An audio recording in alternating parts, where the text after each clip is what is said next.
I want to tell you a story now, the first of several stories that's going to be useful. And it's a lesson for men. Originally it was a lesson for women too. And it's the story of Bluebeard. And your psychology is like a house. Your reality is like a house. And when you relate to a woman, you're inviting her into your house. I want to show you that it's not a good idea to let her have full access to every single room of the house. Bluebeard also explains how to be the opposite of a gentleman. Once upon a time, in the fair land of France, there lived a very powerful lord, the owner of estates, farms, and a great, splendid castle, and his name was Bluebeard. This wasn't his real name, it was a nickname, due to the fact that he had a long, shaggy black beard with glints of blue in it. He was very handsome and charming, a bad boy, but if the truth be told, there was something about him that made you feel respect and a little uneasy. Bluebeard often went away to war, and when he did, he left his wife in charge of the castle. He had lots of wives, all young, pretty, and noble. As bad luck would have it, one after the other, they all had died. And so the noble lord was forever getting married again. Nobody found anything strange about that, nor did the sweet and beautiful young girl that Bluebeard took as a wife. A month or so later, Bluebeard had the carriage brought round and said to his wife, "Darling, I must leave you for a few weeks, but keep cheerful during that time. Invite whoever you like to look after the castle. Here," he added, handing his bride a bunch of keys, "you'll need these, the keys of the safe, the armory, and the library keys, and this one, which opens all the room doors. Now this little key here," he pointed to a key that was much smaller than the others, "opens the little room at the end of the great round floor corridor. Take your friends where you want, open any door you like, but not this one." Is that quite clear? Not this one. Nobody at all is allowed to enter that little room. And if you ever did go into it, I would go into such a terrible rage that it's better that you don't. "Don't worry, husband," said Bluebeard's wife as she took the keys. "I'll do as you say." After giving her a hug, Bluebeard got into his carriage, whipped up the horses, and off he went. The days went by. The young girl invited her friends to the castle and showed them round the rooms, except the one at the end of the corridor. "Why shouldn't I see inside the little room?" she said. "Why? Why is it forbidden?"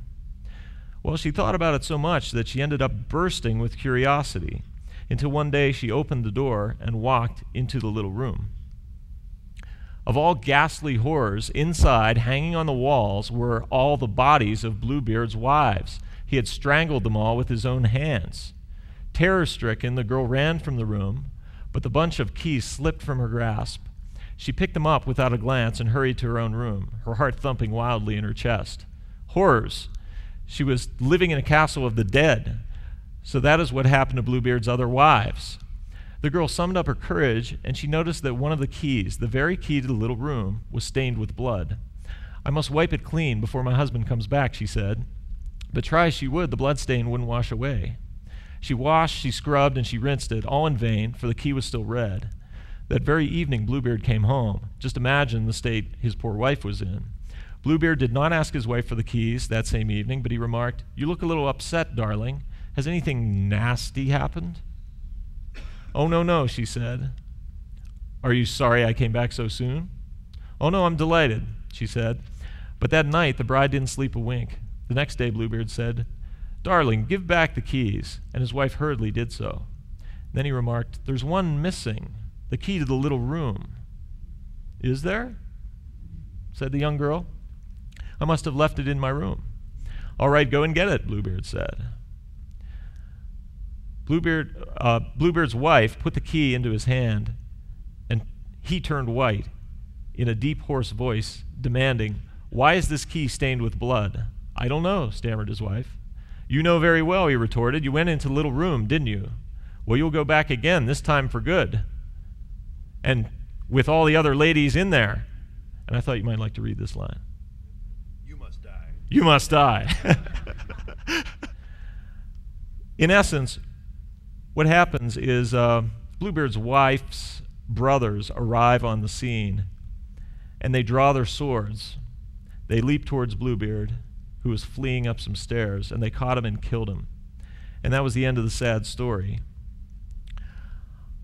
What do you make of that? Psychologically, this story is just packed with lessons for men. And originally it was intended for women. It was, in Victorian times, it was to scare women into chastity. You know, that Bluebeard is this frightening man. You better watch out being around men. But if you look at this really strictly psychoanalytically, it describes what's called the female Oedipus. And what that is all people go through an Oedipus phase of life in their toddler years, like age 4 to 6. And for women, they notice there's some sort of mysterious power about daddy that he has over mommy. Might not be able to put it into words, but small girls can see in action that daddy has some sort of power. This is a pretty intense metaphor, but specifically speaking, this hidden room in Bluebeard's house is essentially his fly. It's the deepest inner secrets of masculine power. Now, how many of you guys tend to give away your power to women? Tell them all your secrets, tell them every detail about your life, all of your feelings. Does anybody do that or admit to it? Okay. Wait a sec.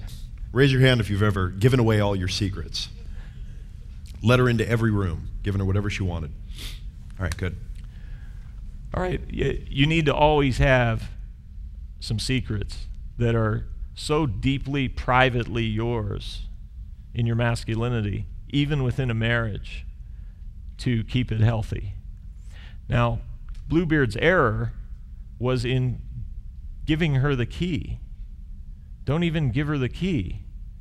The interesting thing about it as far as women's psychology goes is the female Oedipus is part of the reason that women can't resist secrets. They have to know. And the best-selling books today are romance novels. Women are the #1 buyers of books today, and mainly romance novels. It's because women can't resist a secret. All right, so let that story digest. It's going to be relevant over and over again.